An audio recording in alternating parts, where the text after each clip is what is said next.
स्वागत है आप सभी का टीसीए में। कैसे हैं आप सब लोग। मैं केपी चौधरी आप लोगों के लिए अर्थमेटिक प्रोग्रेशन में चैप्टर नंबर 5 में एक्सरसाइज 5.2 में क्वेश्चन नंबर आज 16 लेकर आया हूं।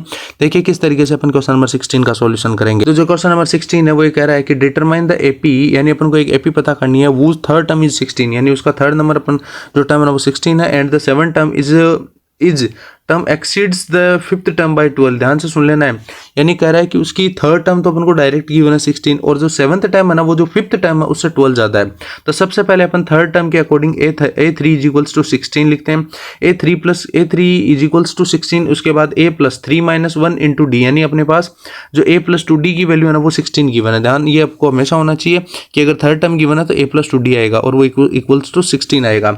अगर अपन को आगे देख रहे हैं तो अपन को कह रहा है कि जो सेवंथ टर्म है और जो फिफ्थ टर्म है उन दोनों में 12 का गैप है। आप ऐसे समझ सकते हैं, या आप ये समझ सकते हैं कि सेवंथ जो टर्म है ना वो इक्वल्स टू होगा फिफ्थ टर्म प्लस 12। ठीक है, तो दोनों एक ही बात है। तो a7 की वैल्यू और a5 की वैल्यू अगर अपन देखें तो a plus 7 minus 1 into D होगा, और a5 के लिए अपन को a plus 5 minus 1 into D होगा, इक्वल्स टू अपने पास 12 है। तो यहाँ a plus 7 minus 1 into D से तो अपने पास a प्लस 6d आएगा, और a plus 5 minus 1 into D से अपने पास a प्लस 4d आएगा।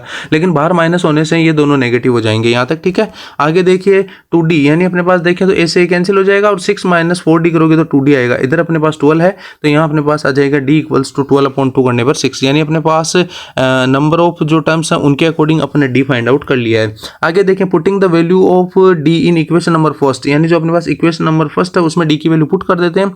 तो यहाँ अपन अगर 6 पुट करें तो 6 2 12, और अगर उसको 16 की तरफ ट्रांसफर करें तो यहाँ अपने पास आ जाएगा a की वैल्यू 4। तो अपने पास एपी बनेगी ना उसमें आप आराम से चेक कर सकते हैं, a plus D a plus 2d इस तरीके से एपी बनेगी।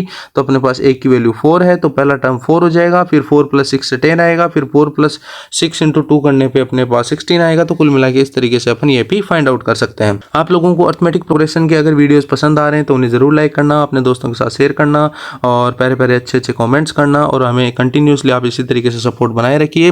चलिए मिलते हैं नेक्स्ट शॉर्ट्स में, तब तक के लिए आप सभी का तहे दिल से धन्यवाद। Thank you all of you.